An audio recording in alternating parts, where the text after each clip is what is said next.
Ok, olá, Ondiaki. Então, tudo bem aí? Tudo bem Olá. aqui. Como é que está Luanda? Está ligeiramente. Hoje não está o sol, não está muito ativo, digamos, não está um amarelo completo. Mas a temperatura está muito calor. Devem estar para aí uns 35 graus. 35 graus, estou com inveja muito que temos alguma A primavera. inveja, sentir inveja só significa que tu és humano. Não te preocupes. Pode ser um bom sinal. Então, já estou mais sossegado. Estás na tua livraria, nem parece. Estou na livraria, não parece, porque esta é uma pequena sala de projeção que temos aqui, e portanto o que vocês veem aqui é o sítio onde se projeta normalmente, mas daqui a bocado, ao longo da nossa conversa, vocês vão ver imagens da livraria, que eu vou filmar um pouco daqui a bocado. Está muito ruído lá fora, então eu optei por vir aqui para dentro. Ok, muito bem. Então, para aqueles que estão a assistir a essa sessão, apresento o Ondiaki, escritor e, como sabemos, cineasta também, apresentador, ativista cultural e, desde há pouco tempo, livreiro e editor em Luanda. Já viveu em Lisboa, viveu no Rio de Janeiro, viveu no mundo inteiro. E vamos falar um pouco sobre não o seu mais recente livro, mas o livro recentemente traduzido para o alemão, que é esse aqui, o Sonhos Azuis pelas Esquinas, há poucos dias no mercado alemão. Um livro, não é o primeiro livro do Ondiaki, não é o primeiro livro que sai em alemão. O Ondiaki se estreou na Alemanha com o seu livro de estreia, que era o Bom Dia Camaradas, traduzido para o alemão com o título de Bom Dia Camaradas. Exato, é um título muito original em alemão. Yeah. E há alguns anos, já faz uns 5 anos, foi traduzido para o alemão Os Transparentes, Ondiaki die Durchsichtigen. Um livro que fala basicamente de Luanda, do ser humano em Luanda. Agora temos aqui Os Sonhos Azuis pelas Esquinas. Um livro diferente, um livro Sim. que nem passa em Luanda. Não, não necessariamente. Há uma partezinha no último conto que diz Mussulo, mas é passada aqui perto, sim. Mas como é que surgiu a ideia de fazer esse livro com pequenos contos, que são contos, nem são pequenos contos, são contos passados nos mais diversos lugares do mundo? Eu na altura, bom, tirando agora com o Covid, desde 2002, 2003, que viajo muito, não é? Então há muitas passagens curtas pelos aeroportos. E eu sou uma pessoa que, de facto, no aeroporto costumo ter encontros loucos com gente louca, não é? Sempre, sempre, em algum aeroporto vai ter alguma conversa, algum facto, alguma peripécia, alguma armadilha, alguma coisa que me vai levar ao contacto com uma pessoa, digamos, não é louco, são personagens literários que estão prontos. E então eu comecei a pensar nesses contos, pensei em um conto por cidade e uns são mais poéticos, outros são mais práticos, não é? E alguns são uma brincadeira, nem todos aconteceram naquelas cidades. Por exemplo, o conto de a cidade que se chama Buenos Aires, claro, é uma homenagem, uma brincadeira com Borges, mas por acaso aconteceu noutro lugar. Para mim não interessa o nome, interessa mais as histórias, mas tu vês que tem alguma coisa a ver ou com a deslocação, ou com a viagem, ou com as cidades. Sim, é um livro de viagem, são viagens reais e viagens Exato. dentro da cabeça do leitor, da leitora e do próprio autor. É verdade. Mas quer Como dizer, ficou o título em alemão, Michael? Vocês mantiveram? Consegue ficar Sonhos mais ou Azuis menos, pelas nós esquinas? mantivemos o título porque o livro é um livro bilíngue, portanto, os leitores, as leitoras podem sempre comparar a tradução, Claro, não podemos brincar muito. Brincamos um pouco, aliás, também, talvez podemos ainda falar um pouco disso, claro. como o título se refere a um poema, também temos que Sim, prestar isso homenagem é ao próprio porque, poema. sim, porque eu, o livro, por exemplo, no Brasil, esse livro saiu com outro título. Esse livro, o mesmo livro. No Ok, Brasil, chama-se O Céu Não Sabe Dançar Sozinho, que é uma ok, outra frase que eu sim. gosto muito e o editor preferiu essa. Mas este poema é um poema, são versos da Paula Tavares, e eu achei que o poema era muito belo e também era muito misterioso. E então eu peguei no poema e fiz o título, e os outros subtítulos dentro do livro também vêm do mesmo poema. Mas não é por razão nenhuma, é porque era um poema belo, é porque eu acho que Sonhos Azuis é uma ideia que me agrada, e também porque eu, na minha obra, dialogo muito com a Ana Paula Tavares. E, portanto, achei natural que o título acompanhasse ou viesse vestido com versos da Paula Tavares. Sim, eu sei que a Paula Tavares é uma grande referência tua, pessoal, mas também literária e poética. A tua relação com a poesia em geral, como é que é? Olha, eu já agora, em 2020, fiz 20 anos de carreira a publicar livros. Não parece, mas é verdade. Publiquei o Parabéns. primeiro livro, obrigado. Publiquei o primeiro livro no ano de 2000 e agora, em 2020, saiu o livro do Deslumbramento.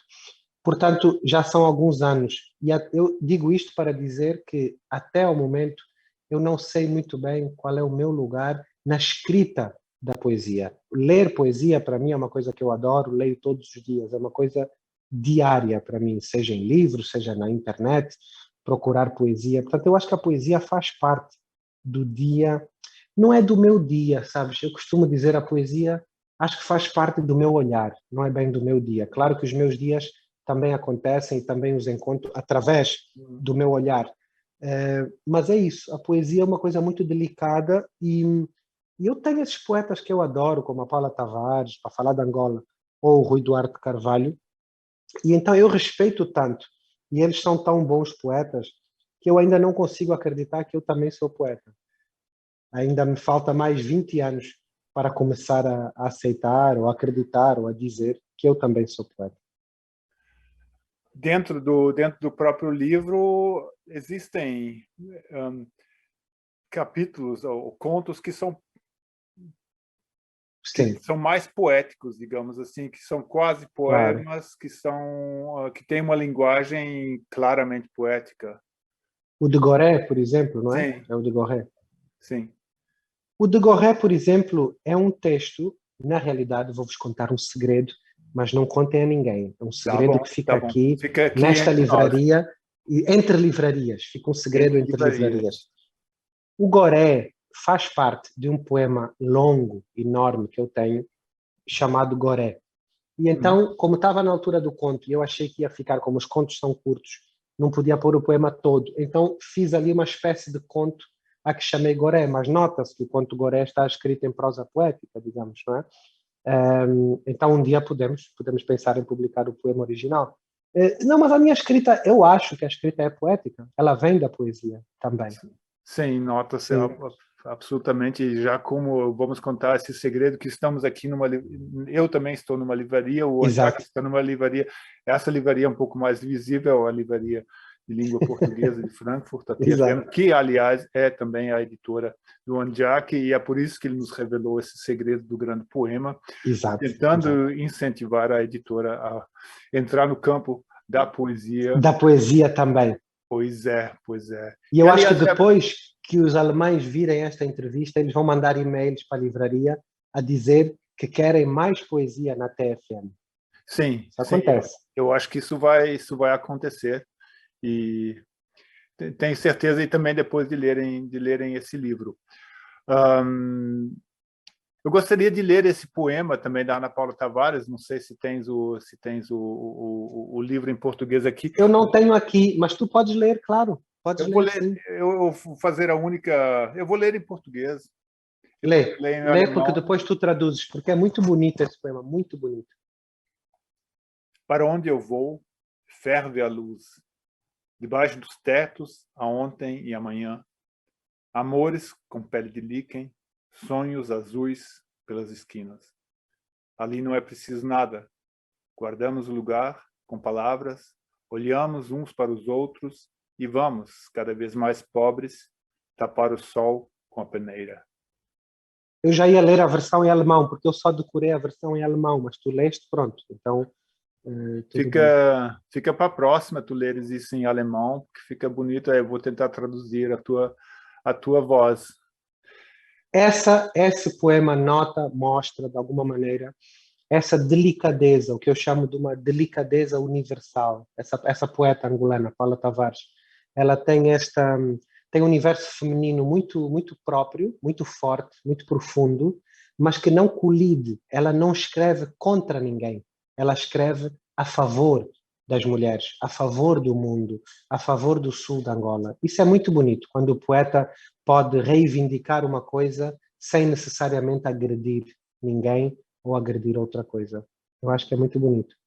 Sim, eu acho que eu acho que nós dois somos grandes fãs da Ana Paula Tavares e fiquei muito contente desse livro ter essa dedicatória também. E eu acho que isso combina realmente muito bem o tom poético, o tom de viagem. E obviamente tu não és do sul da Angola, mas eu acho que a linguagem combina muito bem. São contos lindos, obviamente, porque senão eu não teria traduzido-los, né? É claro. Há uma coisa neles também de mistério que me agrada. Por exemplo, um dos contos, esse conto de Buenos Aires, ele é baseado numa história. Algumas histórias são mais misturadas. Essa história é verídica. Eu encontrei esse homem no aeroporto e do nada, Sim. assim, ele sentou-se ao pé de mim e disse: "Você conhece um homem chamado Oriane, não sei o quê?" E eu disse assim: "Como conheço?" Não, ele disse: "Você já sonhou com um homem chamado não sei quem, não sei quem?" E eu disse: "Olha, eu não estou a ver se eu conheço." Ele disse: não se trata de conhecer. Se você já sonhou com esse homem." E aí, está lá no conto, vem toda essa loucura, e depois eu disse que não me lembrava, etc. E ele simplesmente decidiu-se e foi-se embora. Despediu-se e foi-se embora. É esse género de pessoas que eu encontro nos aeroportos. E eu agradeço, eu não me importo nada. Eu vou mais cedo para o aeroporto, Michael, para poder ter esses encontros. Eu não chego ao aeroporto rápido, porque Sim, eu tenho que me sentar lá e esperar que os loucos apareçam. Isso é engraçado. Isso é a grande diferença entre nós, além da diferença etária, é que eu vou ao aeroporto com 2 horas de antecedência para não perder o voo. Tu vais ao aeroporto, perdes o voo, mas encontra as pessoas. Exatamente, fico lá à espera dessas pessoas. Pois é, não, mas isso realmente nota-se absolutamente nesse livro. Há um conto, não sei o que é que tu sentiste como tradutor. Há um conto que destoa um pouco do conjunto, que é o último conto. Exatamente, eu queria já... Os outros contos, ok. Eu até é a pergunta que eu queria fazer, porque os contos são viagens lá fora do mundo, fora do mundo angolano. A literatura africana aqui na Europa às vezes é vista um pouco como agora o escritor africano vai nos falar da África. Os teus contos falam do ser humano e de cidades que não... Algumas estão na África, mas são aeroportos, outras não. São clubes, são hotéis. E no final chega como um baque um pouco aquele conto que é claramente pessoal e que se passa no Mussulo e se passa num determinado momento histórico em Angola. Então, é isso. Já que estavas a começar a falar sobre isso, faço questão. Eu não sei muito bem como é que aquilo chegou ali. Eu achei que era... Isto é, esse último conto fala de um episódio que para mim, pessoalmente, é muito doloroso. Esse conto é verídico. Nós estávamos numa casa de praia e vieram os militares buscar a minha mãe à noite para um interrogatório, por causa de umas coisas que, enfim, que tinha acontecido aqui no tempo do socialismo, etc. E eu achei que a única maneira de escrever sobre aquilo era de um modo curto e intenso, sem grandes explicações, sem explorar muito os sentimentalismos, porque não é preciso 3 crianças que estão na praia, pequeninos, com a mãe, e vêm 4 militares com armas e vêm buscar a mãe no dia do Ano Novo. Aquilo foi no dia 31 de dezembro. A seguir era o Ano Novo. Eu acho que já diz tudo. Não é preciso mais explicar como é que aquelas crianças se sentiram, até o meu pai, não é? E eu não sei porquê, eu achei que cabia ali. Os sonhos azuis pode ter uma ideia de beleza, mas também pode ter uma ideia do que é o azul. Eu penso no azul escuro, não é? Quando eu penso no azul céu, o azul claro, eu penso naquele conto, um desses contos que eu gosto muito, não sei se é o Nairobi, que está que ela encontra, o personagem encontra uma mulher no cemitério e ela estava a dançar, ou alguém dançava sobre a campa do marido. Isso é Praga? É Praga, não é? É capaz de ser o Praga, né? Sim. Portanto, isso é azul claro, é uma coisa Sim. mais aberta. E esse último é mais o azul escuro, não é? Aquilo que em português se chama às vezes azul petróleo, que é um azul muito denso. Né? E eu gosto muito de relacionar o azul com os sentimentos humanos. E aquele conto pareceu-me que tinha que estar ali e assim ficou. Mas é um conto duro, sim, foi um conto muito duro para mim de escrever. Eu acredito, eu também acho que fecha muito bem esse livro, porque ele começa com essa poesia, aquele azul claro que dizes, que é com essa leveza do brincar, do sonho, do divertimento, às vezes, são cenas muito engraçadas lá dentro, e fecha O com... de Siena também, não é? O de Siena, que tem a mulher que diz que conhecia Romeu e Julieta, não sei, é o Siena, não é? Sim, Ou não? esse é Acho que é o Siena. Siena. Uhum. E dentro daquele poético todo, daquela fantasia, daquele mundo, mostrar que poesia também pode ser dura e remete a uma realidade, eu achei isso muito, muito conseguido. E depois é o universo dos contos, não é? Os contos permitem, eu vejo os contos assim, eu não sou, tenho alguns, mas é raro eu escrever um conto muito longo, para mim o formato com o qual eu trabalho é o chamado conto curto, porque é uma espécie de fotografia, não é? Um romance é como se fosse um filme, uma filmagem, mas o conto não. O conto é uma fotografia, uma Polaroid, não é? Uma coisa que a gente tira e instantaneamente apresenta. Eu sinto-me bem, é o que eu mais gosto de fazer, Michael, é escrever contos. Eu, como sabes, não me sinto confortável com os romances, nem com a poesia. Onde eu gosto de estar, o que eu gosto de escrever, são contos. Alguns dos teus contos são romances condensados. Ok. Alguns desses estão aqui dentro desse livro, que o livro é um concept album, é um livro redondo, e por isso acho que escolhemos para fazê-lo, né? Depois dos Transparentes, que eu também tive o grande prazer de traduzir, que também, na verdade, é um romance composto por vários contos entrelaçados, né? Exato. E, pois é, recomendo vivamente esse livro, não só porque aqui estou na editora, mas também porque eu gosto muito do autor e conheço o tradutor. Algum conto foi mais difícil de traduzir Como? do que outros para ti? Obviamente, os poéticos são mais... São mais difíceis. Os que são mais claramente poesia são mais difíceis, até porque essa edição é uma edição bilíngue. Então, tenho sempre o leitor já aqui na nuca a ver, a comparar. A ver o que eu estou a fazer, né? Então, vai ser interessante ouvir também o que as pessoas acham da tradução, mas podem confiar que o original está aqui nesse livro também. Ok, muito obrigado. Então, obrigado, Ondiak, por esse livro. Obrigado por essa entrevista. Um grande abraço e espero ver-vos aí em breve, ao vivo, sem Covid. Isso mesmo, aparecemos lá em Luanda. Ok. Então, tudo de bom. Então, muito grande obrigado, abraço. Ondiak. Tchau.